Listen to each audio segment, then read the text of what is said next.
Salve, salve! Tudo bom? Estamos novamente aqui, pessoal, com mais uma entrevista para a série de entrevistas que estamos fazendo com participantes do Encontro Popular de Cultura.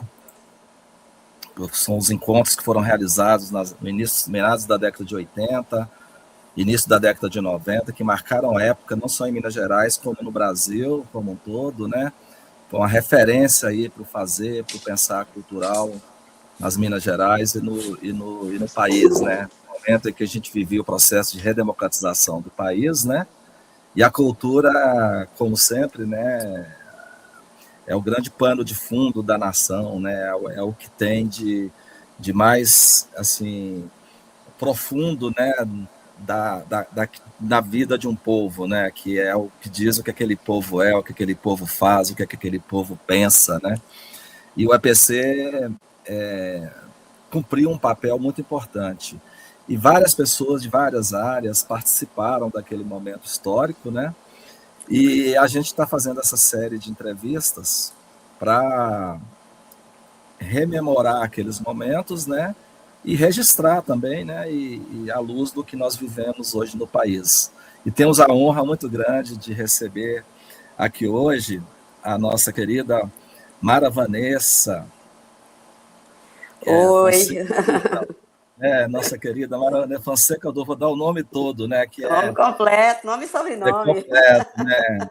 Antes de tudo, um indigenista, né? Desde criancinha, um indigenista, vamos dizer assim, né? Doutora em Cultura e Sociedade pela Universidade Federal da Bahia, com vários projetos de pesquisa, com várias formações, com vários trabalhos, possivelmente uma das pessoas que mais tem um trabalho com maior extensão, com maior profundidade no mergulho que ela sempre fez desde há tanto tempo nas culturas indígenas do Brasil, né, que é onde está a formação do nosso povo, né? Vanessa, muito obrigado pela sua disposição, disponibilidade de participar desse momento. A ideia é essa mesmo, de a gente buscar um pouco pela memória, a gente rememorar aqueles bons tempos e que você fale também sobre a sua trajetória. Muito obrigado pela participação desde já. Obrigada, Edivar. Para mim é uma alegria e uma emoção também muito grande de estar aqui falando do Encontro Popular de Cultura, do EPC, 40 anos depois, né? E da importância dessa reflexão, que é sempre importante. Então, a importância continua existindo, né? Acho que as questões estão aí colocadas. E é um prazer estar aqui conversando com você, fazendo esse registro aqui para o EPC 40 anos.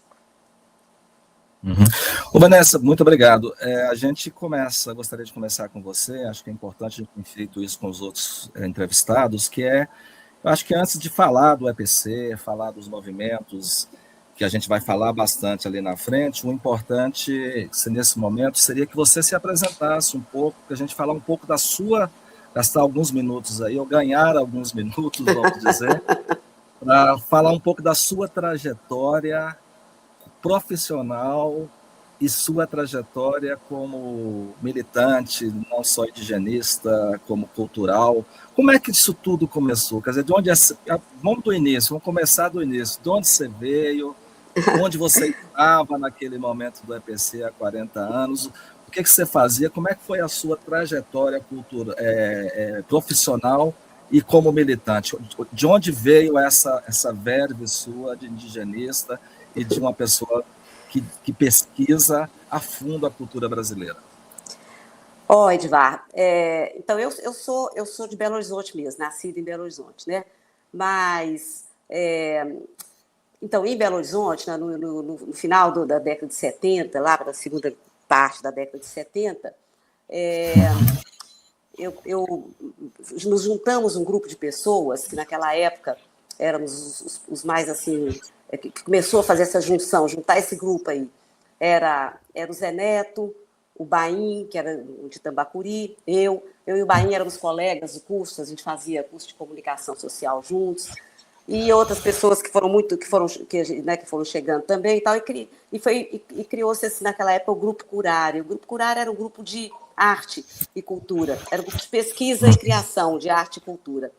E a gente começou a trabalhar com o Zé Neto era músico, o Baim também compunha e tal. Eu tinha com o Baim um outro grupo, que era um grupo de poesia falada e tal. E a gente, com o Curare, a gente criou um espetáculo, naquela época, um espetáculo multimídia, ele usava várias linguagens, e era um espetáculo sobre a colonização do Nordeste de Minas. Era uma coisa que o Baim tinha na cabeça dele. Sabe? Eu conheci o Baim no Vale do Jequitinhonha, eu conheci o Baim em Tambacuri, porque quando eu estava fazendo a faculdade, eu me engajei um processo lá, que era um processo de buscar subsídios, uma carreira de comunicação rural, e esse processo, ele tinha uma vinculação, um trabalho prático, um trabalho de campo, no Vale do Jequitinhonha, em Araçuaí. Então, eu posso dizer que o Vale do Jequitinhonha foi meu berço. Lá que eu era muito jovenzinha, assim, tipo, né, 18 anos, ali que eu comecei a descobrir esses mundos todos que eu não conhecia.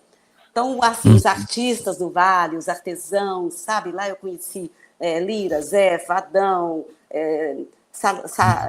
Luísa, que era a rezadeira benzedeira, tantos outros que eu não vou lembrar nomes agora de muita gente, mas as mulheres da tecelagem de Berilo, as artistas do barro, os artistas da madeira, o pessoal do couro, da Rua do Couro.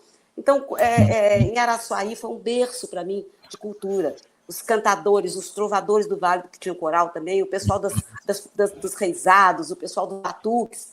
Então, foi uma época muito, muito, muito intensa para mim. Foi uma época assim, de muita descoberta mesmo, né? Fiquei muito próxima de Lira, a gente criou uma amizade que até hoje a gente cultiva, né?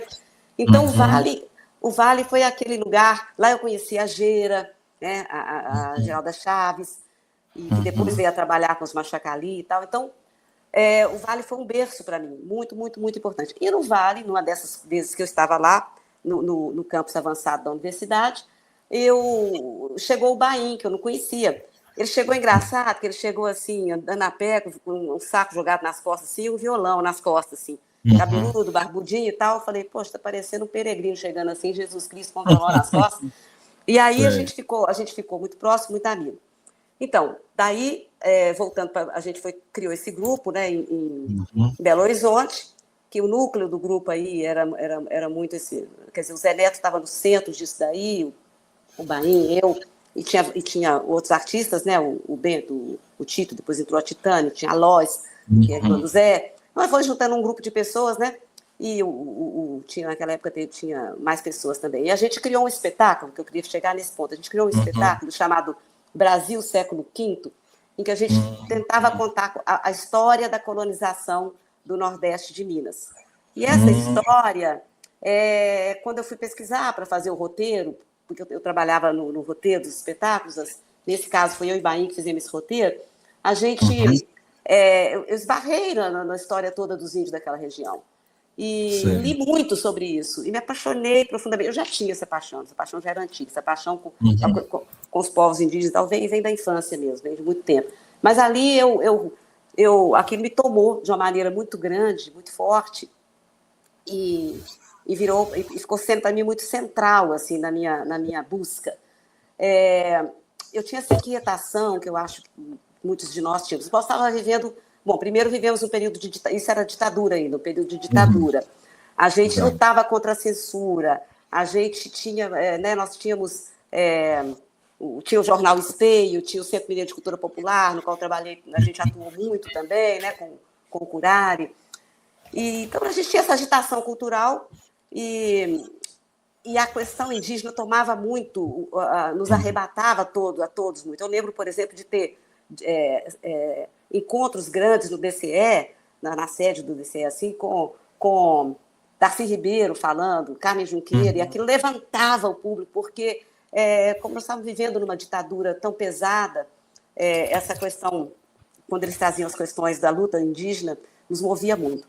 E eu, particularmente, fiquei muito movida pelas pesquisas feitas ali para o trabalho do Curare, que era um espetáculo de música e teatro misturado, assim, a gente usava também umas projeções de imagem. Naquele tempo era slide, né? E Super 8, a gente não tinha outra tecnologia. Era slide, era. Era slide e Super 8 que a gente usava, e a gente tinha, mas era muito música e teatro e poesia, assim, né? E tal. Então, isso abriu para mim um campo assim de busca de aproximação. Eu estava muito também tomada por essa sensação de que, assim, essa angústia civilizacional, de que caminhamos para um abismo com essa civilização doida que a gente tem de consumo, essa loucura, e pensando assim que em outros povos, outras culturas, poderia haver outras respostas, né? Dois livros mexeram profundamente comigo. Um foi o de Dom Pedro Casaldáliga, Creio na Justiça e na Esperança. Esse livro me moveu muito. E o outro foi Maíra, de Darcy Ribeiro, que também me moveu muito na época. Bom, o resumo das contas é que isso foi me movendo de tal maneira. Depois, com o Curare, a gente continuou fazendo vários espetáculos e tal, e um que ficou mais conhecido foi um chamado Marrancatu, Alguma Coisa Boa, que a gente fez na Sala Sesquiate. Depois fizemos vários outros apresentações, né? E a gente, com o Curare, foi tratando cada vez mais desse assunto. E eu, nesse meio de tempo, me joguei mais nessa busca de querer conhecer mais esses povos, de querer conviver, de querer saber o que eles tinham para nos contar, o que eles tinham para nos dizer, o que a gente podia aprender com esses povos. E me joguei mesmo, assim, foi uma coisa de...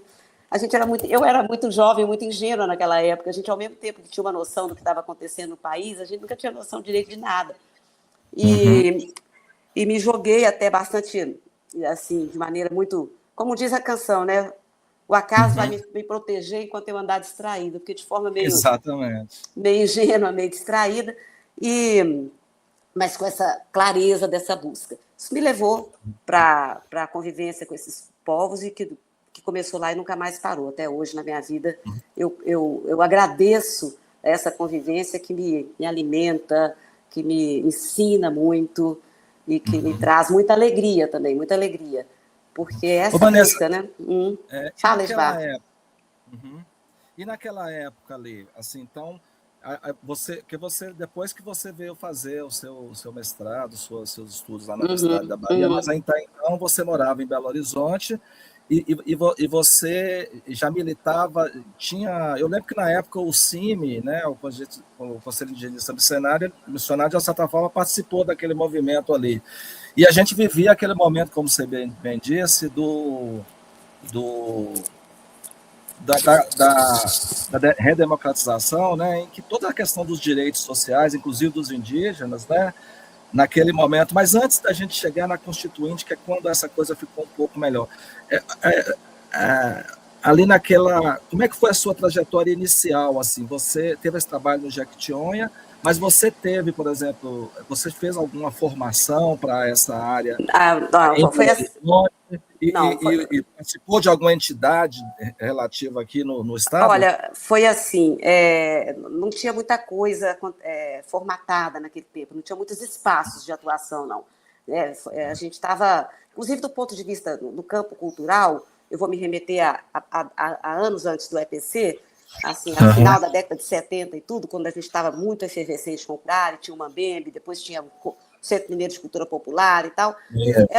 A gente estava criando, inclusive, uma coisa de espaço de cultura e de público e de tudo em Belo Horizonte, que era muito ainda embrionário, né? E isso tudo estava sendo feito. Mas a minha coisa a minha busca com essa coisa da aproximação com os povos indígenas, primeiro eu me joguei sozinha, peguei minha mochila, e a primeira aldeia que eu fui foi no Machacali, fui lá conhecer e voltei muito impactada, fui de cara dura, não sabia nem direito onde é que era, mas cheguei lá. Depois eu me joguei para procurar. Eu queria conviver com Dom Pedro Casaldáliga, com o trabalho que ele fazia. Fui parar lá, em São Félix do Araguaia, mas não pude ficar lá por muito tempo. Eles estavam muito ali tinha, bom, depois é que a gente vai entender, né? Estava tendo a repressão toda da guerrilha do Araguaia, estava uma coisa muito pesada, que eu não tinha consciência dessa dimensão. Mas, então, tive essa busca aí também e tal. E nessa minha busca, eu saí buscando, procurando, fui para aqui, fui para lá. Eu acabei encontrando uma organização chamada OPAN, que hoje se chama Operação Amazônia Nativa, ainda é bem atuante no mundo indigenista. E, através dessa organização, dessa OPAN, eu fui fazer uma formação que era incrivelmente, era no Rio Grande do Sul, onde estava tendo um movimento forte de retomada de territórios dos Cangangue, pelos Cangangue. Então, teve essa coisa aí, mas foi uma busca meio assim, vamos dizer, uma busca muito jogar. Era um espaço no qual a gente discutia, procurava essas coisas, procurava se entender nesse mundo aí, né? E aí, o que aconteceu? Lá pelas tantas, já foi bem perto do tempo da EPC, eu, depois de ter andado, ter ido para o Mato Grosso, ter ido para o Rio Grande do Sul, nessa busca assim, de uma ancoragem para trabalhar com esses povos indígenas que não tinha naquela época, como tem hoje, tantas possibilidades e tantas, digamos, portas de entrada, né? Eu acabei, fiz uma seleção, ouvi dizer que a FUNAI em Minas estava fazendo seleção para pessoas, para dar aula, para professora, para dar aula na escola indígena. Me candidatei, fui até em Valadares, fui lá e tal, e eles me selecionaram e eu fui trabalhar no Pataxó, no extremo sul da Bahia, Barra Velha, que chama a terra indígena, que é até a aldeia-mãe dos Pataxó. E era um tempo em que tudo era ainda muito... Quer dizer, essa marca colonial muito forte, né? Os postos indígenas, os professores, a escola, professores eram contratados pela FUNAI, não tinha professores indígenas, não tinha essa coisa... Era tudo ainda muito né? Toda a história da ditadura ainda muito forte. Eu fiquei lá um tempo, me apaixonei pelo povo, me apaixonei muito pelos Pataxó, pelo que tal, eu aprendi muitíssimo. Lá eu fiz várias amizades, que eu cultivo bastante, algumas até hoje, e uma dessas pessoas que foi uma pessoa que marcou minha trajetória de vida também muito foi o Canátio Pataxó. Ele era um jovem também, a gente era próximo de idade, mas ele era meu aluno na escola, e ele era um professor já, ele era um cara incrível. E depois ele vira um grande mestre, e ele é o meu mestre, um dos mestres que me guia nessa vida até hoje. E hoje ele é doutor pela Universidade Federal de Minas Gerais, doutor por notório saber, né? Mas então, eu fui pelo Pataxó e tal, e o Zé Neto muitas vezes me acompanhava ia também ver, conhecer e tal, e acabamos criando muitas amizades. Nós criamos muitas amizades, principalmente com esse pessoal lá onde eu primeiro morei, né, e vivi. Eu acabei saindo de lá porque briguei com a FUNAI, porque tinha as brigas, é a questão que não tem jeito, quando você está do lado da coisa, e naquela época ainda era mais complicado ainda, como o início de redemocratização e vários resquícios de coisas muito duras, e briguei com a FUNAI por causa da demarcação da terra, que foi uma demarcação muito fraudulenta na época. Acabei brigando e saindo, né? Então, com o Curare, a gente, cultivando essas amizades, a gente foi criando mais coisas, mais espetáculos, a gente tinha muito esse interesse de falar desse assunto e de trazer a voz indígena, que naquele tempo era tinha menos espaço de chegar, né? Hoje, por sorte, está mudando. Muito pouco ainda, mas já mudou bastante, para melhor, né? E aí, Edvar, quando chega nesse ponto, que aí tem o Curare com o espetáculo que deu muita repercussão, que foi o Marrancatu, alguma coisa boa. Marrancatu é uma expressão em tupi, né? E aí a gente ficou com essa... Estava nessa época, exatamente foi nessa época aí, que começou essa ebulição aí do Encontro Popular de Cultura. E nós, em Belo Horizonte, do Curare, a gente estava, como eu te falei, muito enfronhado assim, nas discussões culturais e nos espaços culturais todos. Então, junto com o Mambembe, a gente fez muita coisa de discussão, de apresentar, de questões, de shows contra a ditadura, de shows contra a censura, especificamente, né? A gente ocupava esses espaços, e no campo dessa discussão mais, dessa aproximação com os povos indígenas, tinha um grupo na universidade, na Federal, na Fafiche, chamado GREC, tinha o pessoal do CIMI, e tínhamos nós, do Grupo Curare, que nós éramos mais, vamos dizer assim, a gente era menos institucional, era muito mais... O pessoal falava que a gente era mais anarquista, né? A gente era muito menos institucional, muito mais solto, e muito, no sentido de... não tínhamos essa preocupação de institucionalidade, não. E criamos, então, essas relações que são relações de amizade que até hoje perduram, né? E que são super importantes. Então, esse foi o meu início, sabe, de caminho aí. Não estou te ouvindo, Edvar. Acho que seu microfone está fechado. Tá. Eu fiquei curioso de saber, você falou do Dom Pedro Casadáliga, né? Que você chegou a conviver com ele? Convivi. Aquela história lá da missa da Terra Sem Males, você chegou a participar daquele processo? Não, eu não participei, não, daquele processo não, mas eu conheci ele, convivi com ele, sim. Uhum.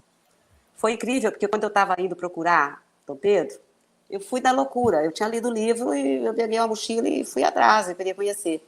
E eu encontrei com ele de madrugada na rodoviária de Barra do Garça. Uhum. Para chegar, eu pernoitei lá do lado da rodoviária, foi para passagem para São Félix. E quando eu cheguei na fila, 5 da manhã, para comprar a passagem, quem estava na minha frente era ele. E eu reconheci por causa da foto que tinha no livro.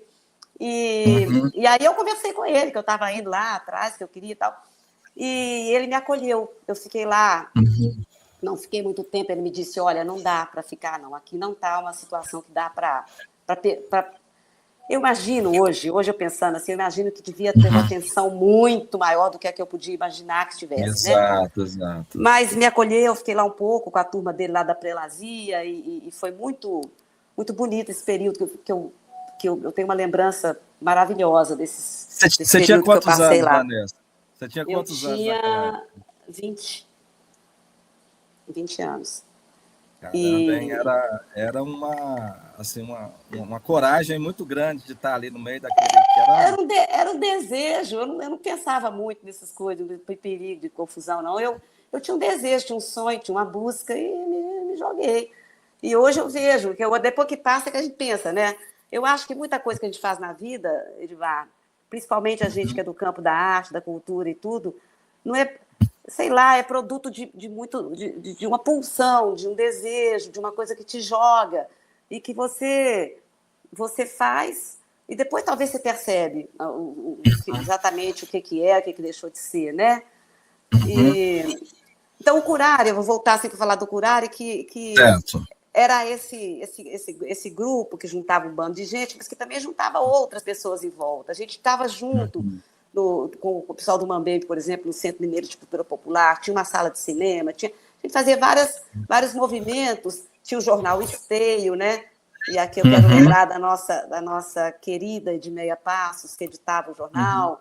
Então, a gente tinha essa movimentação cultural, essa busca aí, e esse desejo, né, de recriar a vida depois da ditadura. Aí teve as diretas, né, a campanha das diretas.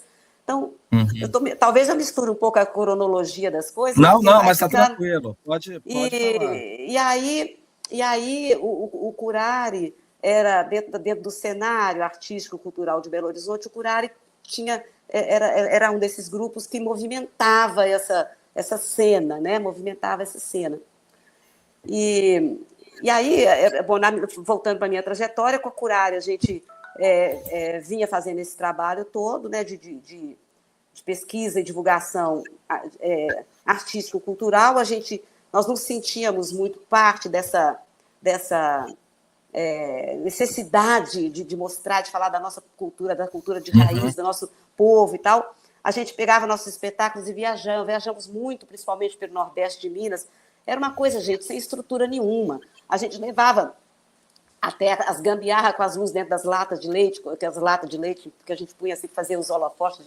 A gente levava tudo, a gente viajava viajava de ônibus e ia apresentar nosso espetáculo, era meio mambembão, assim. Mambembe, né? Era Mambembe total, Mambembe total. E a gente tentava circular com isso para todo lado. Naquela época tinha um festival que acontecia sempre em Itambacuri, que era o festival, como é que chamava? Mocojói, Movimento da Cultura Jovem de Itambacuri. Então, a gente foi lá, acho que todo ano a gente ia nesse festival. O Baim era de lá, então o Baim movimentou uma agenda para a gente em toda aquela região do Vale do Mucuri, a gente andou muito por ali e tal. Então, o Curare tinha essa característica. Por outro lado, através do meu trabalho, eu estava da minha graduação na universidade, no curso de comunicação social, a gente trabalhava com o pessoal do Vale do Jequitinhonha. Ajudamos a criar a associação dos artesãos e artesãs. A primeira feira de artesanato do Vale do Jequitinhonha foi feita lá pela universidade, no caso era a católica, que hoje é a PUC, né? E eu estava nessa equipe que estava organizando. Então, a gente tem isso tudo era uma formação, né? A gente vinha se formando nesse movimento todo aí, vendo tudo isso acontecendo, né? Então, quando essa coisa vem desaguando, né, que depois vem a ser o EPC, o Curare fazia parte desse grupo muito enfronhado no debate cultural e na cena artística de Belo Horizonte, com essa preocupação de trazer essas vozes, de trazer essas experiências desses outros povos, né? Muito dos indígenas a gente trazia para os nossos espetáculos. Era muito, muito assim, a gente trazia muito a voz desse povo, especificamente muito dos Pataxó, com que eu tinha mais convivência, né? Para dentro dos nossos shows, nossos espetáculos. A gente chamava de show, né? Espetáculos que eram multimídias, que era teatro, música e tal. Fazíamos muito essa busca de inovação de linguagem, sabe? Uma inovação de linguagem cênica. A gente misturava as linguagens e tal.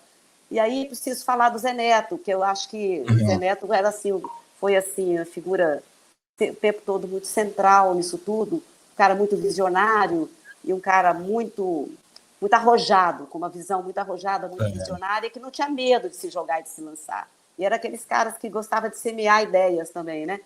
Então, nós dois, principalmente, depois o Baim teve que afastar um pouco, mas nós dois meio que trabalhamos uma parceria muito grande, o Zé Neto e eu. Nós tínhamos essa parceria no Curare, nós também éramos companheiros, éramos um casal, né, naquela época. Então, a gente tinha essa parceria de vida, de trabalho, muito forte, muito forte. E o Zé Neto era um cara muito inspirado, compunha muito, sabe, um cara muito forte isso daí.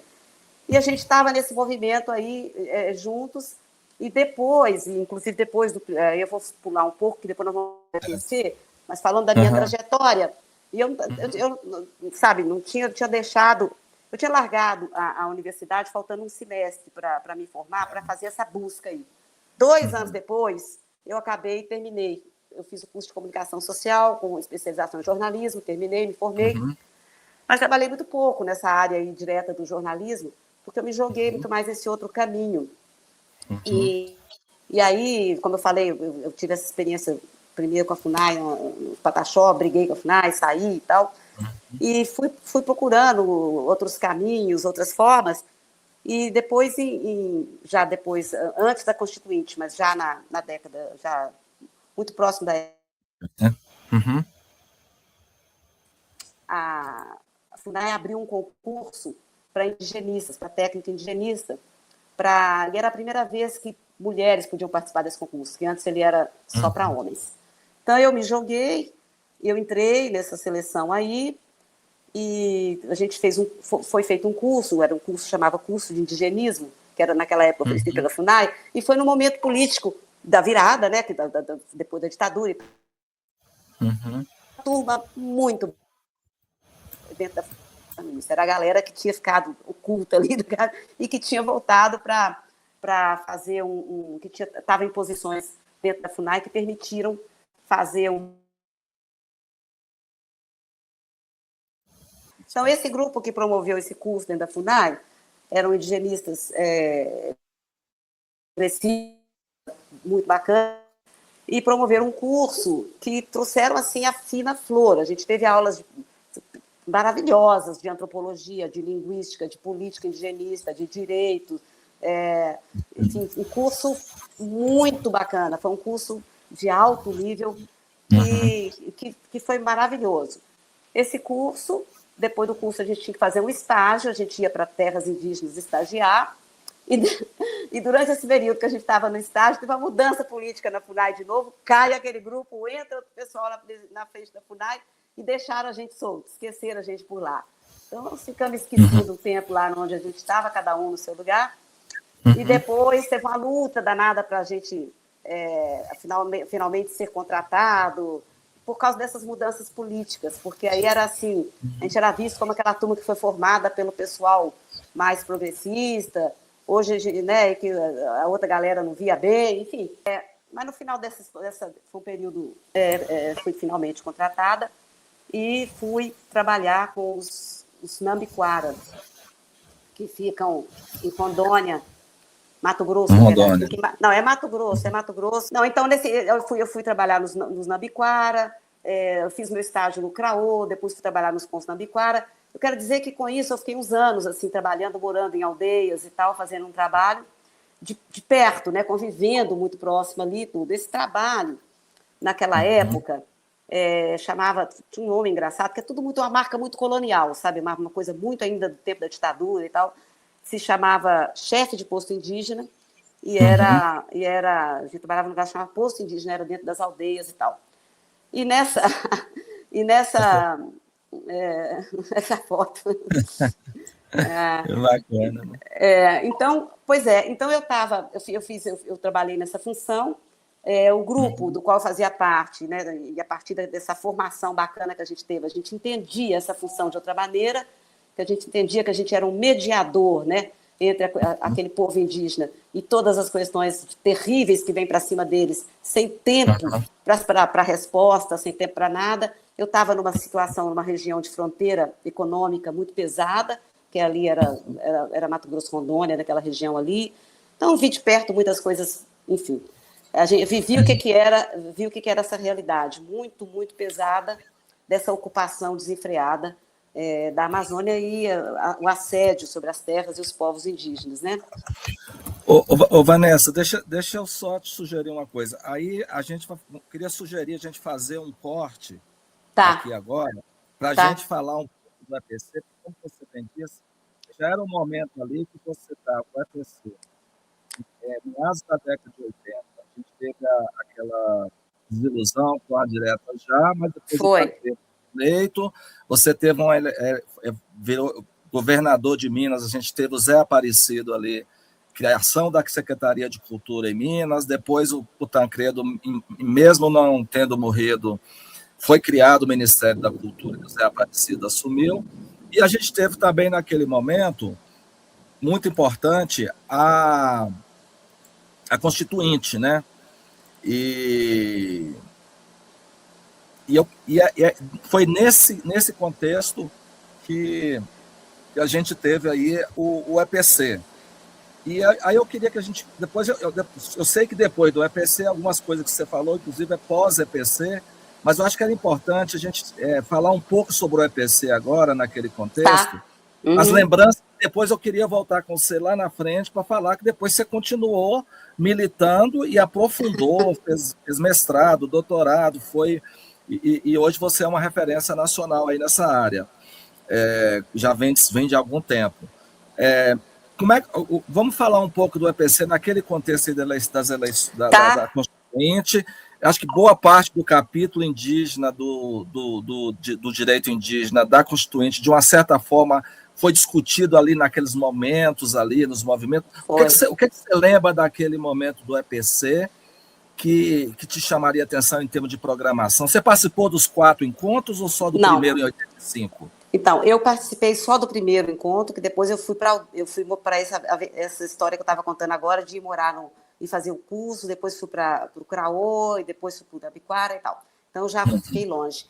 Agora, a preparação do primeiro EPC, que eu queria voltar nisso, é que foi um movimento muito, muito, muito bacana. Nesse cenário de luta por direitos, de luta pela redemocratização, de retomada, né, da vida cultural e tal,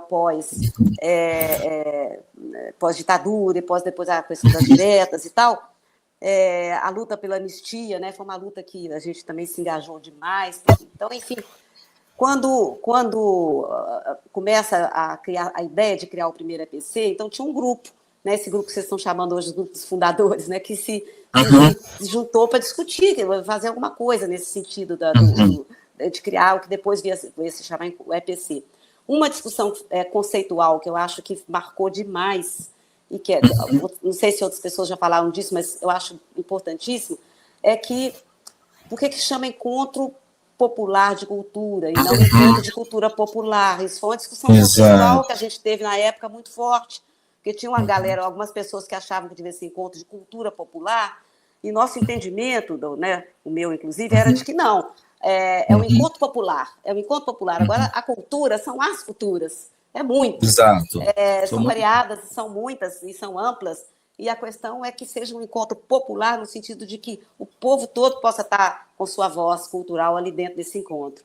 E isso eu lembro que foi uma discussão forte e que amadureceu bastante o grupo que estava aí discutindo isso. Eu tenho um episódio que eu lembro, eu não lembro direito não, mas eu lembro bem que a Titânia estava junto comigo também, quando a gente foi conversar com o Zé Aparecido, sabe? Para o apoio, para fazer o primeiro EPC. Então, essa negociação e o jeito com que ele nos recebeu, e o jeito com que ele, aquele político antigo, assim, né? E o jeito com que ele ia puxando da gente, o que a gente estava propondo e tal. E depois, dentro dessa organização do primeiro EPC, para o pré-encontro, a gente organizou que cada um de nós, nem todos, mas uma turma de nós, a gente ia para alguns lugares para fazer a mobilização.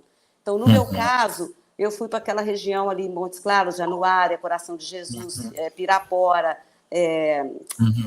São Francisco, aquela região ali, para fazer essa mobilização, essa conversa. Você falou de tudo e não falou da capital.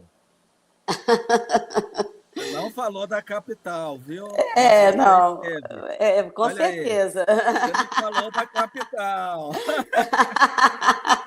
Que foto Brasília massa, de Minas. cara. Lembra disso aí? Não, mas eu lembro demais. Eu vendo essa foto aí, cara, eu tô aqui emocionada. Que coisa boa. Não, eu não só lembro Brasília de Minas, Brasília de Minas, Brasília de Minas, com certeza, sua terra, Edivar. Eu não só lembro da foto da sua terra, como eu lembro que essa viagem, para mim, foi assim... Gente, foi incrível essa viagem, porque era de um lugar para outro, encontrando essa turma e fazendo essa mobilização, chamando as pessoas para essa participação. Lembro muito dessa história da gente... como é que em cada lugar a gente ia descobrindo as formas como a galera da cultura se juntava, se organizava. Exatamente. A turma das artes, né? Comendo muita carne de sol boa, tomando muita pinga boa. Januária também, foi Januária, né? Falei em pinga, lembrei. Mas assim, desculpa até ótima. Desculpa até te colocar dentro, porque eu estava achando a oportunidade de pôr essa foto, viu? Que eu guardo ela há 40 anos. Oi, Edivar, achei foi o Encontro Popular de Cultura do São Francisco, que nós fizemos o primeiro lá, e você foi lá, esse aí é o Álvaro, não sei se você lembra dele, a Angélica, né? Tem uma turma aí, né? Gente, que delícia! Nossa, mas que coisa boa! Olha, legal demais lembrar disso daí, né? Não, muito bom. Mas me fala desses perrengues. É importante a gente saber como é que foi a mobilização, como é que foi escolhido as pessoas para participarem. Então... Acabou que teve uma invasão no Palácio das Artes, né? Na verdade. Teve. Exatamente. Ocupamos lá o Palácio das Artes para fazer o primeiro EPC. Tudo era luta, né? Tudo era luta, tudo era difícil. O Palácio das Artes era um lugar praticamente proibido para a cultura popular. Inacessível, né? Para o povo, assim, da cultura era muito difícil, era quase inacessível mesmo, era fechado, né? Inclusive, isso é muito interessante, porque foi um marco importantíssimo a gente ter feito. Você deve estar lembrado daquela plenária no Os teatro, né? tripulantes. Aquela Foi no coisa, teatro. no Foi, teatro, no teatro, foi, no Palácio das Artes, aquela coisa enorme, foi. assim, gente para tudo quanto é lado. Eu lembro muito do papel do Edson, assim, que ele articulava muito e tal. Então, Isso. dentro desse grupo, a gente tinha aquelas pessoas que eram mais acostumadas a articular, que eram mais vinculadas a movimentos e até a Até os movimentos políticos, partidos, né? O Edson, a partidos turma do políticos, PCdoB, né? partidos, a turma do PCdoB, então tinha a turma muito acostumada com isso, e a turma mais assim, feito eu, Zé Neto e tal, que eram de Outra vibe. outra vibe mesmo. A gente era outra coisa, né? Mais, assim, mais solto no mundo. E das várias. Eu me lembro bem, por exemplo, nesse plenário aí, final do primeiro EPC, de ter chegou um momento que a coisa estava correndo até um risco mesmo de para onde que a coisa ia, porque estava aquela coisa de grupo, de manipulação, de plenária e tal. Exato. E eu me lembro de ter, em um dado momento, conduzido essa plenária, num determinado momento, assim, para tentar garantir que a coisa fluísse de outra maneira, né? Eu quero dizer, eu estava ali na frente, mas com um grupo, né, apoiado nessa ideia, porque era muito difícil tudo, era muita luta, muita briga política, era muita coisa. Mas eu me lembro também, Edvar, que a gente se reuniu muitas vezes para preparar esse EPC. Eu não tenho muita lembrança mais, minha memória já não guarda essa coisa toda dos detalhes, como é que foi e tal, mas o bacana foi que juntou todo mundo em torno dessa ideia. Nós vamos ocupar olha aí, nós vamos ocupar esse espaço, a cultura vai estar aqui forte, nós vamos fazer esse encontro, nós vamos ouvir, trazer essa cultura que está sendo feita no Estado todo e que ninguém sabe, está abafado, está soterrada, não tem espaço. Eu fico pensando que depois, né, tempos depois, quando Gilberto Gil está à frente do Ministério da Cultura e se cria os pontos de cultura e depois os pontinhos e tal, essa ideia, esse conceito de cultura, né, que o Ministério da Cultura naquele momento passa a manejar, era o conceito com o qual a gente lidava, né? Era exatamente esse conceito com o qual a gente lidava. E que não era comum, não existia essa abertura. O Palácio das Artes era um símbolo de um lugar no qual só entravam as belíssimas artes e olhe lá, né? Aquela coisa muito elitista. Então, foi um processo muito efervescente. A lembrança que eu tenho... Eu não participei dos outros encontros, porque logo depois foi quando eu te falei que aí eu fui para os índios, aí eu fui para trabalhar com... Eu passei nesse concurso de indigenismo e tal, e fui para as aldeias, e fiquei alguns anos, né? Nesse trabalho de campo mesmo, e conhecendo, na verdade, fiquei aprendendo, vivendo nesses lugares e aprendendo muito. Ô, Vanessa, nesse caso, assim, agora, você participou intensamente, você foi uma das fundadoras e você tinha uma bagagem já àquela altura cultural e de movimentos.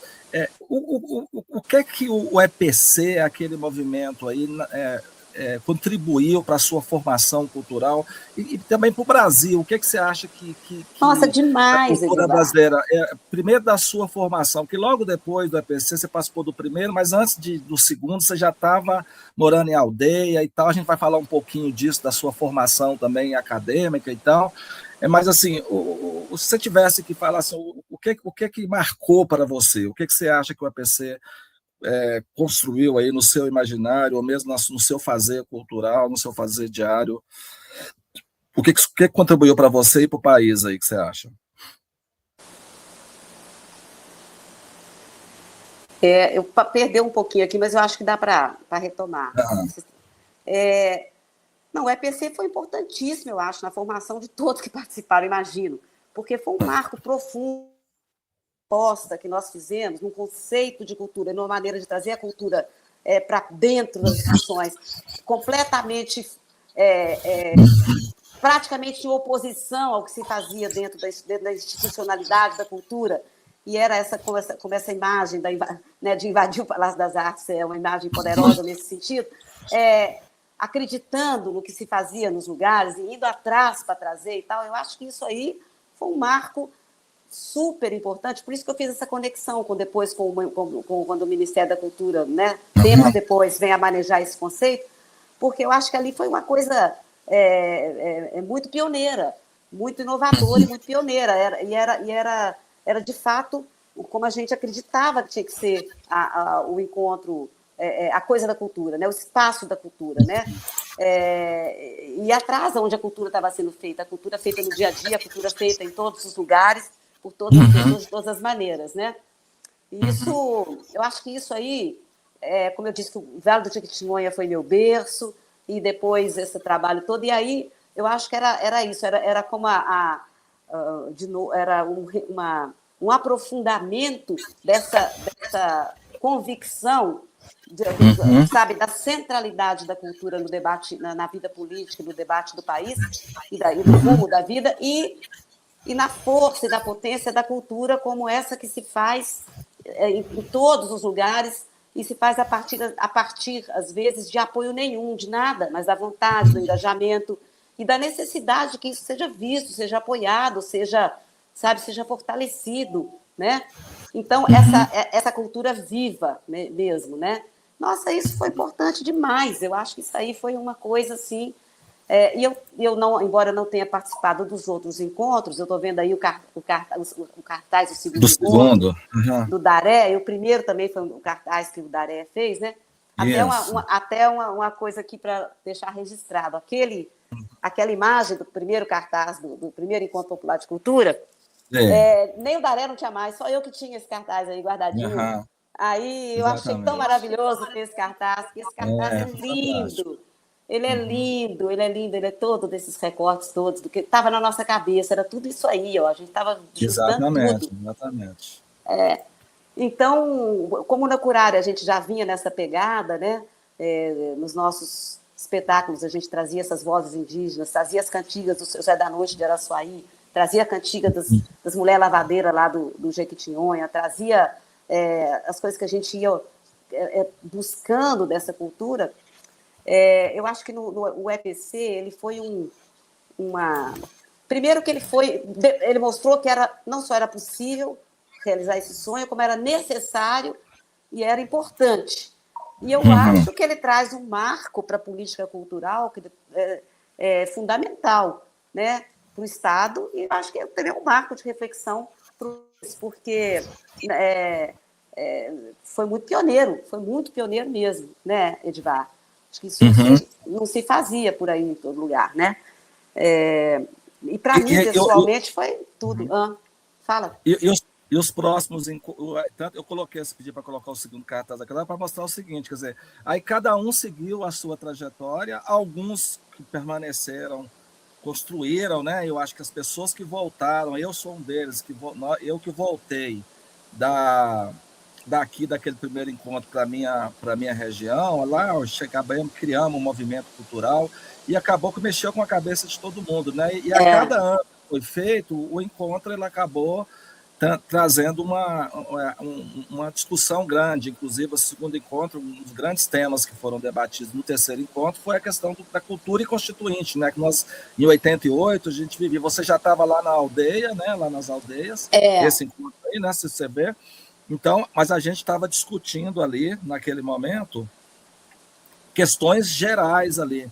E aí eu queria fazer um gancho com você com relação à questão indígena mesmo, né? Porque na Constituinte, você já estava lá na aldeia lá e tal, e na Constituinte a gente teve ali o capítulo dos direitos indígenas, né? Que foi uma inovação, foi muito importante. Como que você vê que avançou de lá para cá? Que você pegou bem aquele início, como você falou, não tinha nem as organizações estavam iniciando e tal, mas aí você teve uma trajetória que acho que a gente vai passar por isso daqui a pouquinho, que é a questão do marco temporal que está aí, que de uma certa forma é uma discussão hoje que ela está posta e acabou essa semana, né? Essa semana a gente teve a notícia aí do Senado aprovando, né, o tal da questão do marco temporal, né? Um desastre. Aí eu queria saber de você como é que você avalia nessa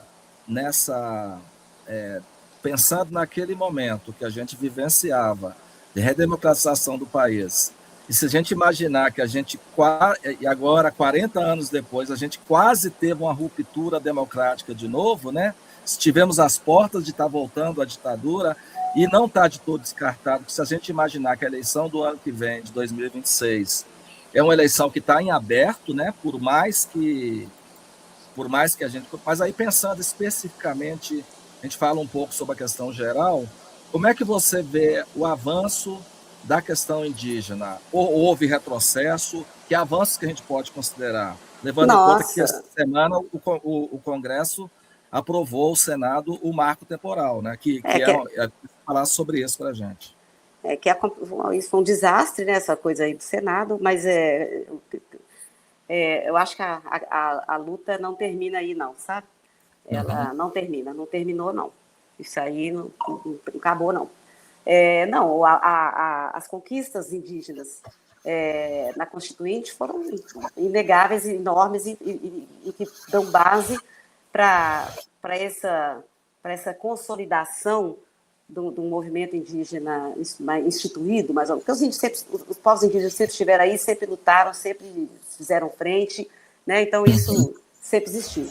Mas naquela época você tinha ainda tinha essa figura da tutela muito forte, essa coisa colonial pesada de um Estado de muita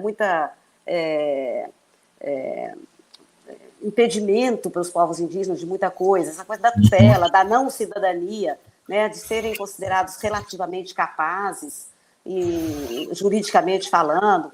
Então, isso tudo foi rompido com a Constituinte, né?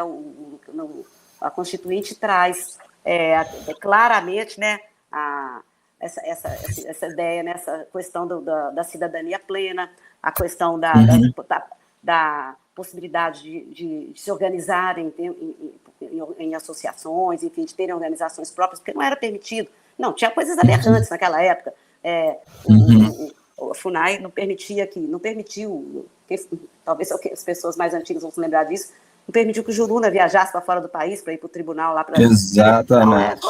Coisas terríveis, de todo tipo de coisas. Então, a luta indígena nunca acabou e não acaba. É uma luta de todo dia, porque essa tentativa de tomar os territórios indígenas, ela vem desde a invasão, né? desde o início da colonização brasileira. Então, a luta é sempre a mesma, por tomar os territórios, né? Por tomar os territórios. E essa luta é a luta de sempre, ela continua existindo, né? Então, quando os povos indígenas conseguem essa conquista de colocar na Constituinte, né, esse capítulo que dá essas garantias, né? Então, isso abre uma outra perspectiva.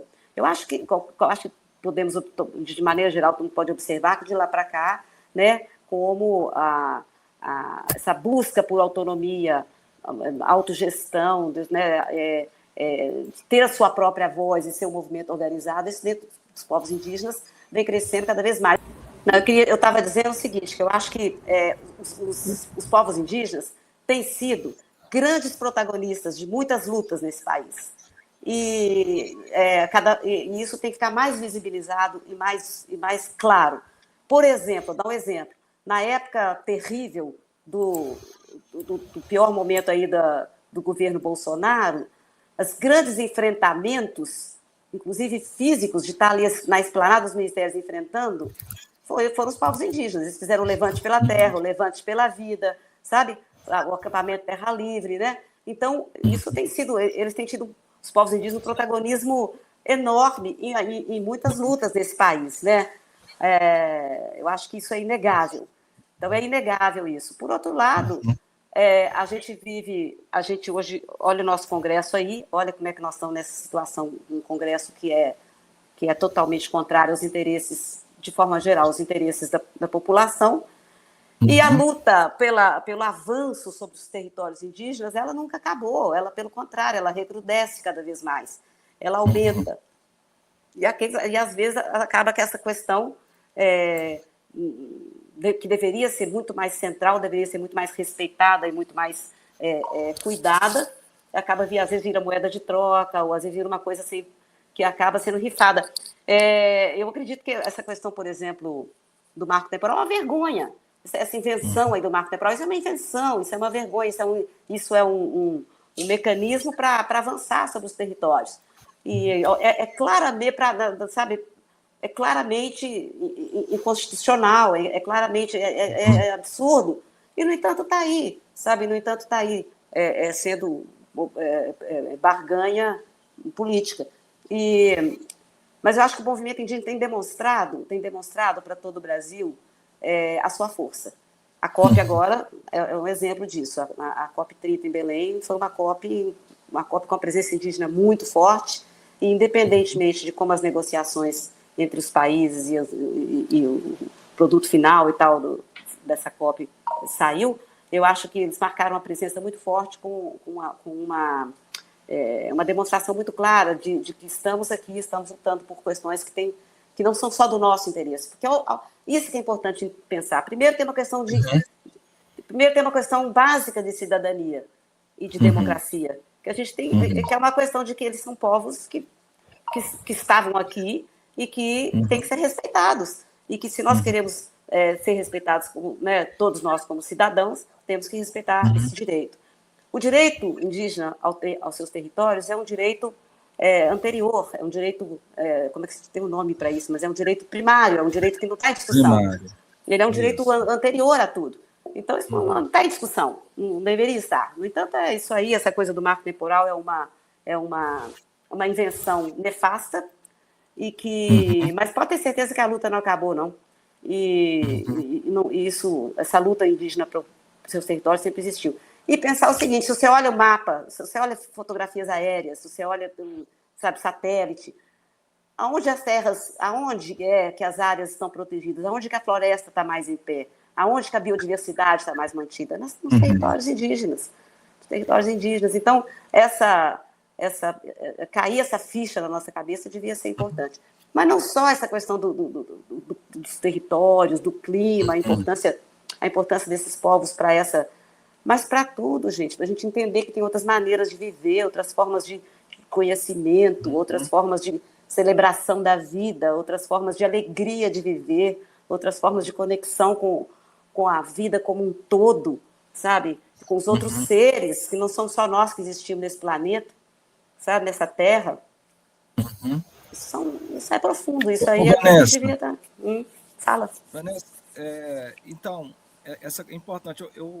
Eu esqueci de dizer no início assim, da nossa conversa, mas eu acho que é sempre o tempo, que você está falando hoje desde uma comunidade que fica perto ali nas cercanias de Rio Branco, né, 8 quilômetros de Rio Branco, 9 quilômetros, no centro de formação dos povos da floresta. Dos povos da floresta, né?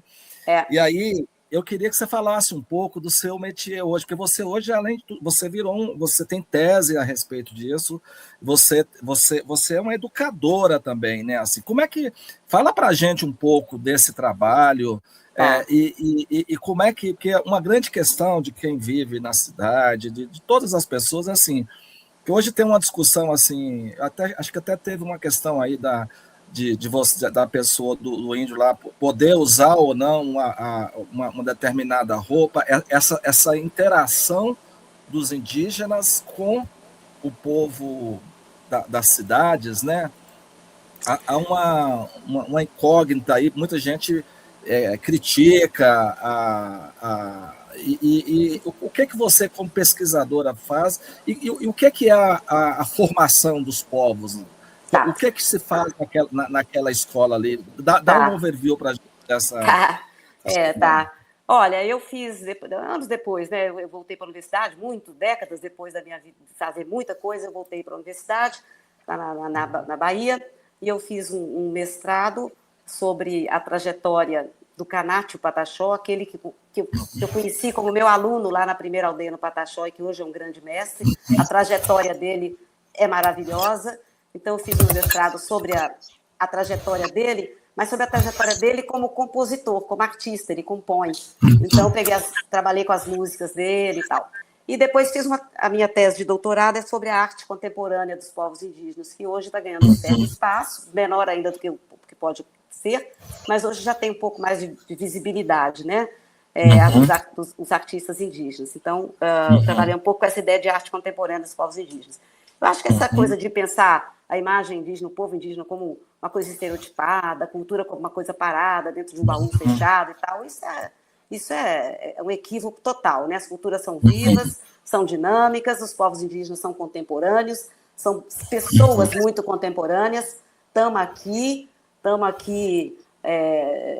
no mesmo espaço, no mesmo mundo, mas com ancestralidades e ancoragens e visões de mundo muito diferentes, né?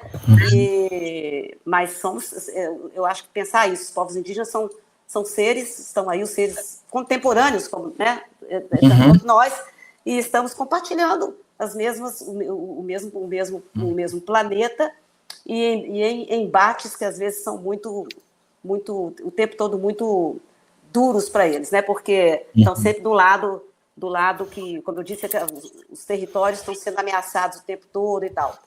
E esse Centro de Formação dos Povos da Floresta, ele é de uma organização chamada Comissão Pró-Indígenas do Acre, que foi criada na década de 70, no meio da ditadura. Foram criadas várias... Naquela época, a gente estava com o Centro Mineiro de Cultura Popular, foram criadas essas comissões pró-indígenas em algumas partes do Brasil. E essa aqui do Acre começou nessa época, vem da luta dos povos indígenas aqui por demarcação de suas terras, depois por criação de escolas próprias, escolas indígenas, formação de professores indígenas. Como eu disse antes, as escolas eram impostas, escolas de missão religiosa, escolas da FUNAI, da qual uma delas eu fui professora, escolas assim, mas não eram próprias indígenas. Então, teve toda uma luta da educação indígena, que é uma luta maravilhosa. A educação indígena, como conceito, como ideia, tem muito a nos ensinar. Para se criarem escolas próprias indígenas, professores indígenas, uma escola que tenha que possa ser diferenciada, específica, né, com calendário próprio, com currículo próprio, e bilíngues, né, e feitas pelos próprios indígenas. Então, esse centro de formação formou, durante muitos anos, professores, depois passou a formar agentes agroflorestais, que são também chamados agentes ambientais indígenas, nessa perspectiva de gestão de território indígena. Ambos foram trabalhos muito pioneiros a nível de Brasil, e hoje são trabalhos que acontecem em muitas áreas, muitas regiões do Brasil. Daqui do Acre, do Acre, elas serviram de inspiração para Minas, onde também foi feita formação de professores indígenas, depois a formação de professores em nível superior pela UFMG, foi uma das pioneiras, uma das 4 primeiras universidades do Brasil a trabalhar essa formação. E hoje a gente tem também um trabalho muito bonito sendo feito com o povo Machacali, que são os Ticmã, aí em Minas, que é um trabalho que se inspirou também na formação de agentes agroflorestais aqui do Acre. Está acontecendo hoje aí em Minas, e executado pelo Instituto Opaucá, que é um instituto do qual eu estou atualmente na presidência. Um instituto que é um instituto de arte, cultura, cooperação, meio ambiente e educação. A gente trabalha com esses temas. E aqui no Acre, esse instituto também tem uma terra aqui de um trabalho aqui no Acre, que é uma busca é um apoio aos professores indígenas para fortalecer as suas escolas próprias, nas suas línguas, nos seus conteúdos, na sua visão de mundo. E isso é uma luta também que não acaba, mas que está sendo feita aqui. Esse centro no qual eu estou hoje aqui, esse é o Opaucá. Esse centro no qual eu estou hoje aqui, que é o Centro de Formação dos Povos da Floresta, então tem uma trajetória longa, né? Tem uma trajetória de décadas já, e é uma escola que forma, no momento ela forma esses agentes agroflorestais ou agentes ambientais indígenas, forma também comunicadores indígenas, está tendo curso de comunicadores hoje, inclusive aqui, está tendo uma turma, E tem, como esse, tem vários outros no Brasil, em vários outros lugares, né? Mas são espaços, né, que começaram todos nisso, começaram todos na luta, no apoio da luta indígena por demarcação de seus territórios, por monitoramento desses territórios, por gestão desses territórios e por valorização, reforço, manutenção de suas culturas e de suas línguas. Eu estou muito nessa vertente, eu tenho uma preocupação grande, não é nem uma preocupação, eu tenho uma aproximação e um deleite muito grande em trabalhar com isso, com essas aproximação com essas culturas, com essas línguas, né, com essas outras visões de mundo. A gente aprende sem parar, sem parar, sem parar. Com certeza. E aí eu queria falar isso, que aí em Minas o que está acontecendo aí no Machacali, com os povos, os territórios Machacali, que é o povo Ticmã, né, que também é conhecido como Machacali, está sendo uma experiência fantástica, maravilhosa, foi inspirada nessa daqui do Acre, e é uma coisa que precisa ser muito valorizada, porque está sendo muito bacana. Numa região difícil aí no Nordeste de Minas, mas está indo com muita força esse trabalho. Vanessa, e a gente caminhando aí já para a gente falar um pouco assim pensando hoje no geral, aí voltando um pouco à questão podemos falar mais sobre a questão indigenista e tal. Eu até coloquei aí você tem essa tese aí, né? Eu localizei a tese que você fez lá com o Canadá, né? Tá. Eu achei bacana. E você, pensando no geral na cultura do Brasil, assim, a gente viu 40 anos depois, né? Acho que você fez um vínculo bem interessante. Acho que alguém já tinha citado também assim que os pontos de cultura, de uma certa forma, nós somos ancestrais deles, né? Assim, exatamente. Ali o EPC tem uma culturalidade ali, né? De uma certa forma. Mas assim, como é que você vê hoje o país, assim, 40 anos depois? Interessante, Edvar. Como é que você vê, né? Assim, eu acho que... fala, termina. Pode falar. Essa pergunta é essa. É que eu acho assim que teve um momento, nesse momento que estava no período do ministro, do Gilberto Gil como ministro, né? Eu acho que teve uma renovação grande, uma atuação maravilhosa do Ministério da Cultura, de se escancarar, de abrigar essa cultura, né, todas as formas de cultura, né, as culturas, dentro dessa ideia, e de fazer isso através de uma atitude concreta, prática, a criação desses pontos de cultura, a abertura de vários tipos de edital, etc, etc. E que deu uma dinamizada na cultura do país, uma dinamizada bacana mesmo na cultura do país. Eu acho que, nesse sentido, o EPC foi ancestral deles mesmo, desse movimento mesmo, com certeza. E depois a gente teve esse período aí todo de muito revertério, né? Não dá para esquecer o momento em que fecha o Ministério da Cultura e a gente tem que ficar acampando, né? Tem que fazer acampamento em todo qualquer lugar. Eu lembro que eu estive com o João das Neves e a Titânia aí em Belo Horizonte, na frente aí do IFAM. Então, uma coisa, uma luta muito difícil, né? E vejo que... Então, teve um enfraquecimento do que era, em termos de apoio institucional e de visão institucional, de política pública, para o que seria essa coisa da cultura mais ampla e tal. E eu acho que a gente ainda não conseguiu de todo retomar isso como proposta, uma proposta de política pública. Acho que estamos indo por esse caminho. Eu vejo que existe essa, né, se tem hoje uma retomada, estou falando do ponto de vista da política pública, né, uma retomada disso e tal.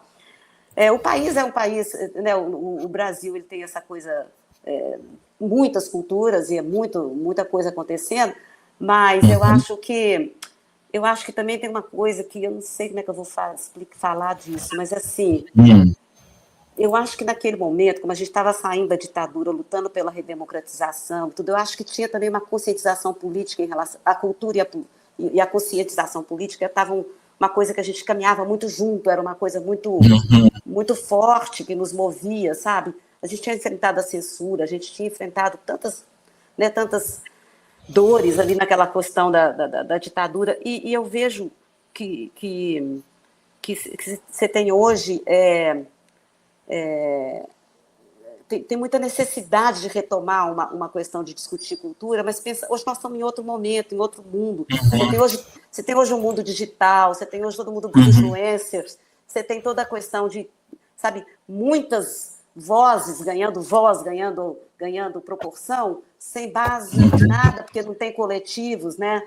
Tem falta de coletivo. Não é que tem falta, eu acho assim que hoje você tem uma disputa, como é que eu vou dizer, não sei a palavra disputa, mas você tem hoje um ambiente que permite coisas muito deletérias, muito soltas, muito sem nada a ver, ganharem proporções muito grandes, sabe, como no campo do pensamento, da cultura, e ao mesmo tempo você tem menos espaços, assim, que eu espero que se consolidem cada vez mais para os coletivos que criam bases culturais nos lugares, nas pessoas. Acredito muito no coletivo, acredito muito na força dos coletivos.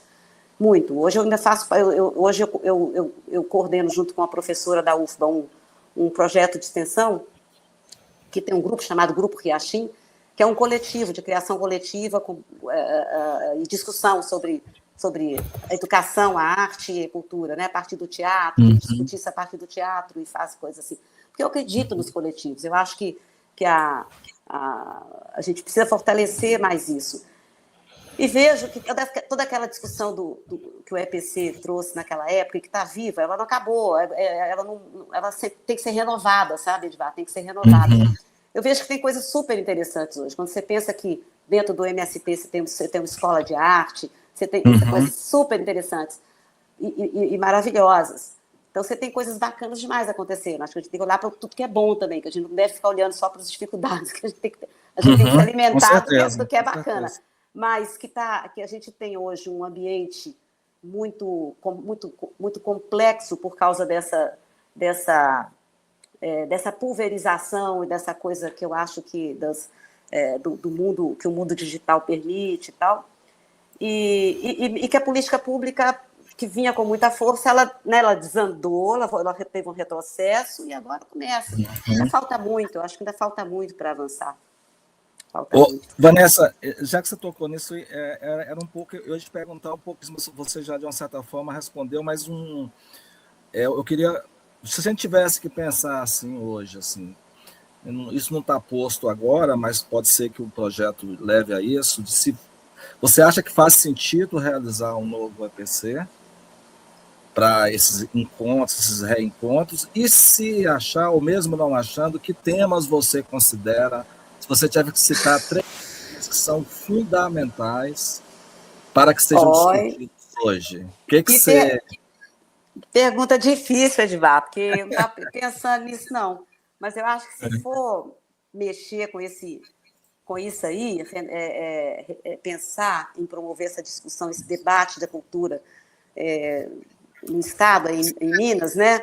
E pensar nisso como uma discussão que traga diretrizes, recomendações, inclusive das políticas públicas e tal, eu acho que tem que, primeiro, voltar a olhar para essas muitas iniciativas dispersas, que aparentemente pequenas ou não, mas que estão efervescentes em todo lugar e que ainda estão vivas, né?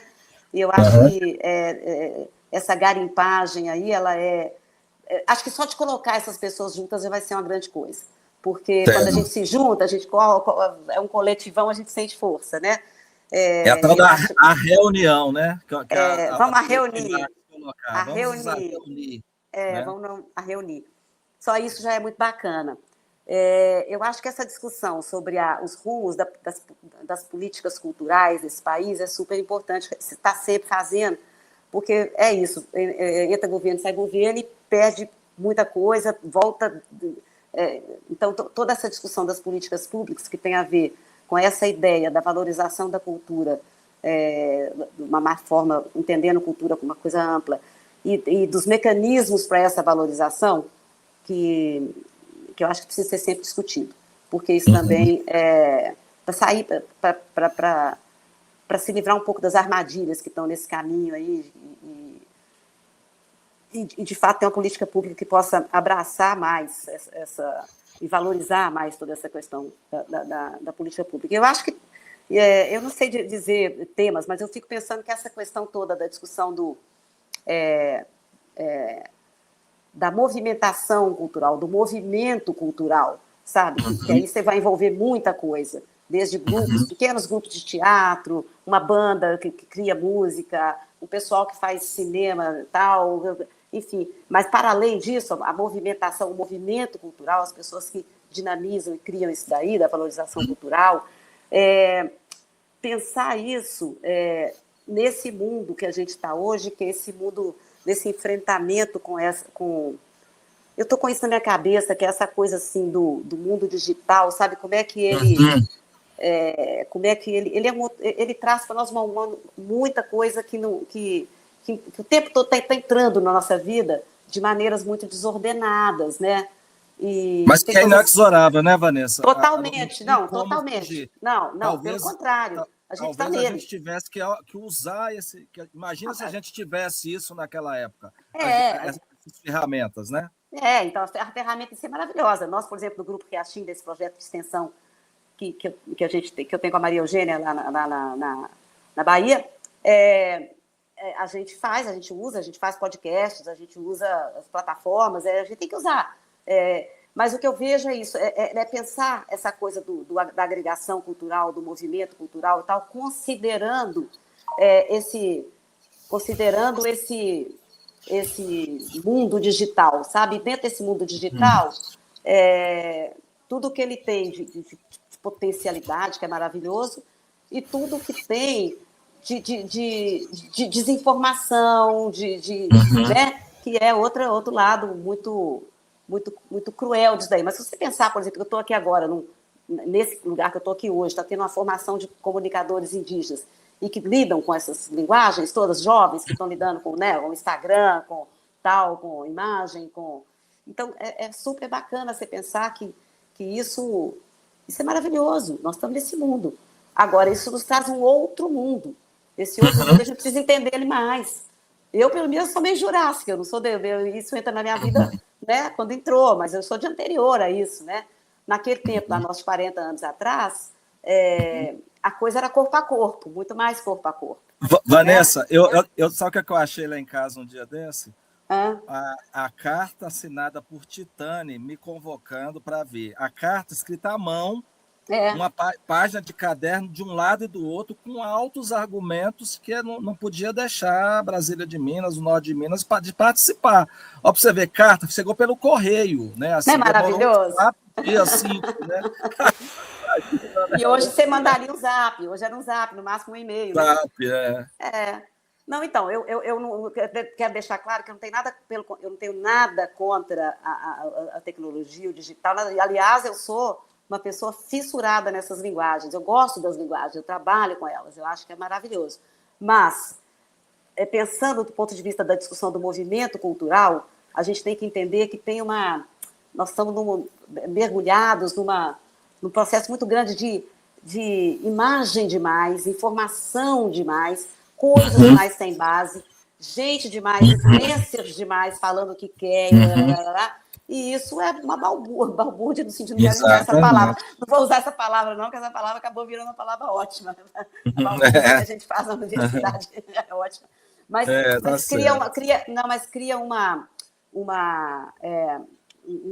confusão na qual, por exemplo, questões que ganham... Por exemplo, você pode ter gente hoje com não sei quantos mil, centenas de milhares de seguidores e não ter consistência de nada, e não ter Porque eu acho que o que a gente precisa mesmo, eu acho que retomar, sabe, Edvar, essa coisa... Retomar, mas a palavra retomar remete ao passado, mas acho que retomar, recriando essa coisa sabe, de uma formação contínua, que é feita pelos coletivos, e que é essa coisa que a arte, a cultura, elas têm a ver com a cidadania, com a territorialidade, com ocupar nosso espaço, com cidadania, sabe, com a nossa presença ativa, com a defesa da nossa, sabe, do que a gente acredita como espaços de democracia, e por isso essa conscientização que ela é política, e ela é necessária demais. Então, o EPC seria um desafio maravilhoso promover um encontro que primeiro conseguisse dar essa garimpada e Uhum. botar isso em ebulição aí E em para... perspectiva, né? E em perspectiva para a gente poder criar esse novo mundo aí. Tem esse novo mundo que é aquela velha história, um novo mundo é possível, mas depende muito dos... A expressão que a gente usava muito é sujeito da história, né? Eu acho que cada vez mais as pessoas estão perdendo aquela coisa de ser sujeito da própria história, porque é muita imageria, é muita, né, assim, eu penso assim também, né? É. Ô, Vanessa, E são muitos povos, sabe? Eu acho que a gente tem a riqueza que a gente tem cultural nesse país e em Minas é absurdamente grande, né? Você tem, eu falei muito dos povos indígenas, você tem você tem os povos os quilombola, você tem os povos de terreiro, os povos de santo, você tem os povos os povos e comunidades tradicionais de diversas naturezas, e você tem os grupos urbanos, você tem as diferentes tribos urbanas, você tem muita coisa aí, você tem toda a cultura que se produz nas periferias, riquíssima, sabe, cada vez mais rica. O que é isso, sabe? É igual o negócio de invadir o Palácio das Artes, é, as periferias ocuparem o centro, tirar o centro do centro e as periferias ocuparem o centro. É isso que é a cultura viva, né? É isso que tem que fazer. exatamente, né? E essa cultura está mais viva do que nunca. Aí eu queria, Vanessa, para a gente terminar, aí depois no final você pode pensar se tiver alguma coisa que nós não falamos, no final você vai ter um tempo para você colocar. Eu queria encerrar da minha parte lhe fazendo uma questão que eu acho que é mais atual do que nunca, tem a ver com você, tem a ver com uma coisa que aconteceu recente, que é o seguinte: a gente teve agora,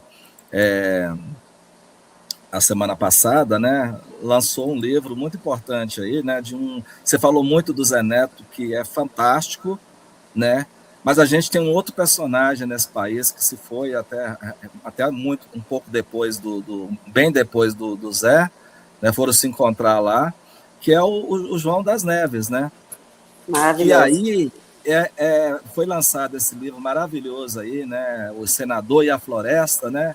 E aí a gente tem algumas simbologias interessantes, né? Nós temos o Krenak na Academia Brasileira de Letras, né? O índio ali, né?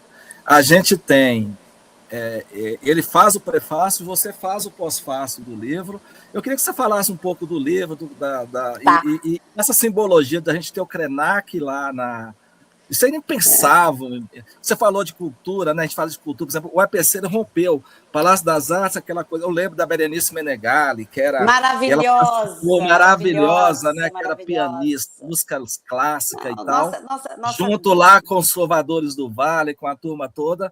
Mas aí eu acho que o João ele personifica um pouco isso, né?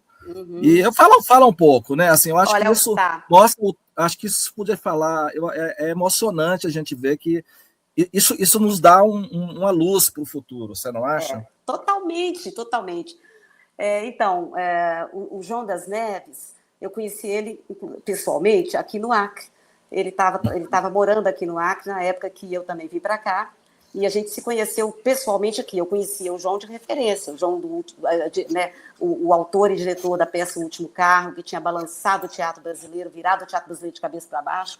Então, eu conhecia o João, da fama do João, mas fui conhecer ele mesmo aqui no Acre. Esse livro, O Encenador e a Floresta, ele traz um pouco da passagem do João aqui pelo Acre. Ele traz 2 textos que o João produziu aqui no Acre, que são 2 ensaios que ele escreveu sobre o contato dele aqui no Acre, especificamente com os Runiquim, Kaxinawá, o povo Kaxinawá, que é o mesmo povo Runiquim, né? E depois, uma boa parte do livro é o diário que ele escreveu, uma viagem que ele faz pelo Rio Jordão, que é o nome do Rio Jordão na língua do Cuniquim é Yuraiá, e ele conta essa viagem num diário lindo, delicioso de ler, e que esse livro está sendo, inclusive, hoje, dia 10, né, o encontro com o Ailton Krenak para fazer a apresentação desse livro, o pré-lançamento. Isso. E o Ailton Krenak, vale lembrar que lá atrás, na época da Constituinte, né? Ele foi a pessoa indígena que foi defender o capítulo dos índios lá naquela cena maravilhosa, que ele pinta o rosto de preto, ele vai todo de branco e faz aquele discurso impactante. Mas é bom lembrar também que o Ailton Krenak, junto com o Álvaro Tucano e tal, foram os fundadores da primeira organização do movimento indígena lá atrás, chamada UNI, União das Nações Indígenas, na década de 70. Isso, década de 70. Então, o Ailton Krenak é um cara que veio nessa trajetória fortíssima e hoje está na Academia Brasileira de Letras, e ele era muito próximo do João das Neves. O João é esse cara da cultura, da arte, é um artista absolutamente íntegro, maravilhoso, com uma produção belíssima. Quem não teve a oportunidade de assistir uma encenação do João, né, um espetáculo que ele tenha dirigido, que ele tenha criado, é pena, porque ele inclusive, né, muitas histórias na Lagoa do Nado, quando foi a conquista do Parque Lagoa do Nado, e ele monta lá as primeiras histórias do Guimarães Rosa, foi uma coisa, assim, uma coisa fantástico, do outro mundo, né? O João era esse cara. E eu tive muito a sorte de conviver muito de perto com o João, primeiro conheci ele aqui no Acre, depois em Belo Horizonte, depois teve um período que a gente ficou muito próximo mesmo, convivendo praticamente diariamente. Então, tem o João é um cara, é um grande mestre, é um desses grandes mestres. O Zé Neto foi um grande mestre, o João um grande mestre. Você estava falando da importância aí do João, né? E aí depois eu quero te colocar só mais uma questão final para você encerrar. Tá? Pode concluir isso. Então, acho que o João das Neves é um desses artistas com uma inserção na vida e no fazer artístico-cultural profundamente ético e com uma postura maravilhosa. Que foto legal! Eu vou voltar com ela. Tá. Não, eu acho que o João é um grande mestre. E esse livro que ele traz, porque ele já tem um livro dele sobre o estado da arte, que ele fez tem esse livro sobre o João das Neves em Minas, né? O trabalho que ele fez aí. E agora tem esse que é sobre essa temporada dele aqui no Acre, que é genial, porque, entre outras coisas, era uma época em que essa questão da arte indígena não estava assim tão conhecida como hoje está tendendo a ficar, ainda falta muito. Como eu te falei, eu fiz o meu doutorado, eu escrevi sobre a arte contemporânea dos povos indígenas como um processo de cura, né? Um processo constante de cura da terra, e que é o tempo todo uma tentativa de tradução intercultural, de diálogo intercultural. E o João sacava isso tudo muito, e ele, nessa época que ele teve aqui, que foi esse diário do ano de 1990, ele tem observações incríveis, e esse período dele aqui, ele meio que antecipa coisas que depois elas vão acontecer também no mundo cultural e artístico, envolvendo aí essa relação também com os povos indígenas, né? Então, esse livro aí, O Encenador e a Floresta, tem essas preciosidades. O Ailton Krenak, que era bastante amigo do João também, eles eram muito amigos, ele faz o prefácio, e seria bacana todo mundo que quiser conhecer, chegar junto aí, porque o livro é muito, muito bonito. A capa do livro é feita por uns artistas indígenas Runicuim aqui, um movimento que chama MACU, Movimento dos Artistas Runicuim. Então, é uma capa também lindíssima, e vale a pena pensar isso. O João como essa pessoa, vou voltar nessa coisa, o João como esse ser da arte, da cultura e tal, que meio que encarna essa ideia que está no conceito do EPC, sabe? Dessa grande cultura, desse grande espaço da arte, de ao mesmo tempo tá com o pé na terra, o pé na raiz, e produzindo, no caso, o João era muito cuidadoso como encenador e como diretor e tal, produzindo espetáculos refinadíssimos, da melhor qualidade, assim como se vocês vão ver a publicação, todo o cuidado que tem nela. E então sempre um cara assim, sem ceder a isso, sem querer também fazer da arte uma coisa panfletária, nada disso, um grande cuidado com isso, mas ao mesmo tempo um cara profundamente enraizado, né, com os dois pés nas nossas muitas culturas, desse Brasil profundo. Você falou do prefácio do Krenak, das histórias do João lá no Acre, mas assim, eu tenho que falar que você tem o não, pós-fácil, claro, né? não, então, claro, Tem que não, você então, dar um overview lá com a sua não, autoridade, né? Vanessa, para a gente encerrar, da minha parte, eu agradecer muito você. Eu, assim, tive a grata surpresa de te reencontrar há cerca de 3, 4 meses no show da Titane, né? E o mundo dá muitas voltas, né? A gente, 40 anos depois, né? A Titane, que foi sua companheira de Curare, a Titane, que foi companheira do João, né? Nos últimos tempos, né? Aqui em Minas, né? E a gente se encontrou ali naquele show maravilhoso. E parece que tem um fio que liga a história de nós todos, né? Assim, que eu acho que quando você fala do João, você é muito feliz aí quando você fala aí, porque o João, ele, embora não tenha participado do EPC ali, digamos assim, mas ele traz aquilo que nos une, né? Como tinha também ali o Brandão, né? O Carlos Brandão, nossa, maravilhoso, né? Brandão. Mas eu queria te agradecer, né? Assim, foi um grande prazer te reencontrar, tanto aquele dia e agora virtualmente, né? E eu queria que você deixasse uma mensagem, o que nós não falamos aqui, que você gostaria de colocar, né? E principalmente pensando na perspectiva aí de à luz do que esse país vive hoje, de ter retrocessos, né? E como a gente pode fazer para a gente, através da cultura, fazer uma forma de resistência, que no fundo a cultura é isso também, né, da identidade cultural de um povo, né, que é fundamental das pessoas se sentirem sujeitas da própria história, né. Isso aí, Edvar. Então, lembrar isso, sabe, que essas pessoas que a gente falou aqui, esses personagens que nós citamos aqui, eu falei do Zé Neto, falamos agora do João das Neves, o Edvar falou da Berenice Menegali, eu queria dizer da importância da Berenice Menegali, inclusive que abrigou o Centro Mineiro de Cultura Popular, lá dentro da Fundação de Educação Artística, e sempre nos Curare também, ela sempre uma figura excepcional, né? Foi lindo se lembrar dela como com os trovadores do Vale, né? Essa coisa é lindo, lindo. Então, assim, é bom sempre a gente estar pensando que são essas pessoas, são pessoas fundamentais que fazem a diferença, e por isso a gente também faz questão de trazer essa homenagem aqui.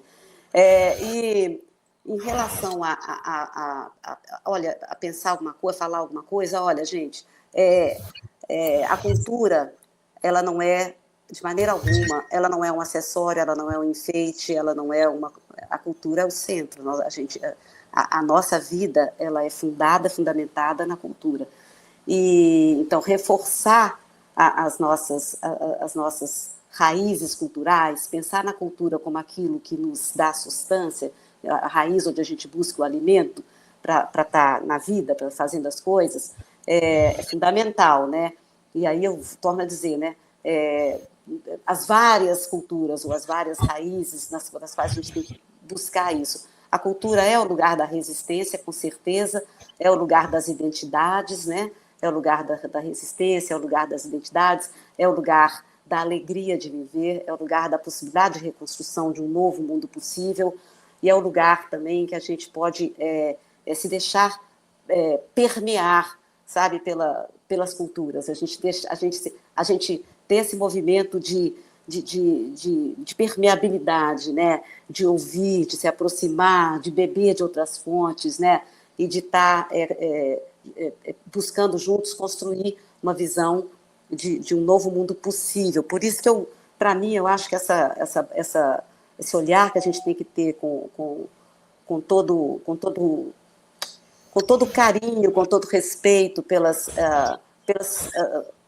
tradições culturais que estão nas nossas diferentes raízes, né? E aí eu estou falando das culturas indígenas, mas também estou falando dessas outras culturas todas que eu citei aqui.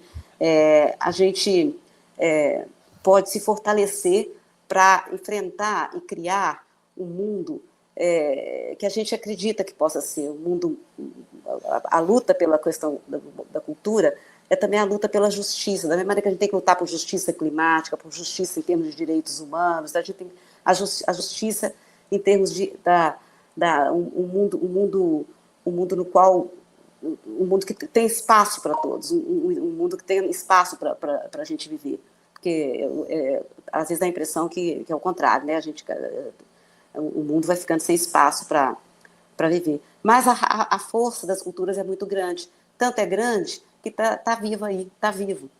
Querem, às vezes, acabar, querem dizer que não tem mais. Olha os povos indígenas, foram dados como extintos, hoje estão aí. Muita gente fala que não é índio, porque que bobagem, não sabe de nada. As culturas são vivas, elas estão fortes, elas estão aí. E elas estão aí para nos dar essa força, para nos guiar nessa busca de outro mundo possível, de outros mundos possíveis, né?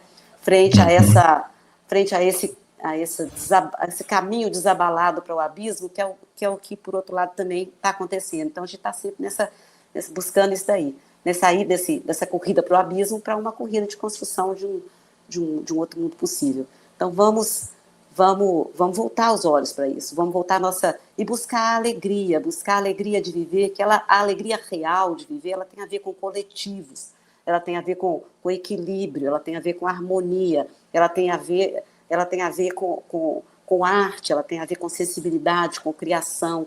Então, vamos nos voltar para isso, porque é aí que está nosso caminho, né? É isso aí. Vanessa, você fala assim algumas coisas assim muito interessantes aí nesse aspecto aí, e tem uma fala sua que você sempre coloca, que você colocou no seu, é exatamente essa questão da alegria, né? Essa questão da alegria eu gosto muito porque o Oswald de Andrade falava que a alegria é a prova dos 9, né? É a prova dos 9. E é porque é o seguinte, se a gente for pensar no mundo, sabe, no avanço doido desse capitalismo selvagem, desse pós-capitalismo selvagem, sei lá, essa loucura que a gente vive no mundo hoje, essa guinada para a extrema-direita do mundo inteiro, toda essa coisa doida que nós estamos vivendo em grande parte no mundo, ela tem um astral de destruição, de tristeza, de morte. Ela é uma coisa voltada para o fim, para a morte, para, sabe, essa necropolítica e tal. Enquanto que o que a gente precisa é de buscar, quando eu falo da alegria de viver, é uma alegria profunda, é a alegria da gente se sentir parte dessa terra, desse planeta, desse coletivo, dessa humanidade, dessas coisas que respiram, dessas coisas que estão vivas, dos elementos da natureza. E isso é uma alegria profunda, e é importante a gente buscar essa raiz da alegria. O Guimarães Rosa, comumente a frase "Val do mundo é coragem", mas ele fala "Val do mundo é coragem e alegria".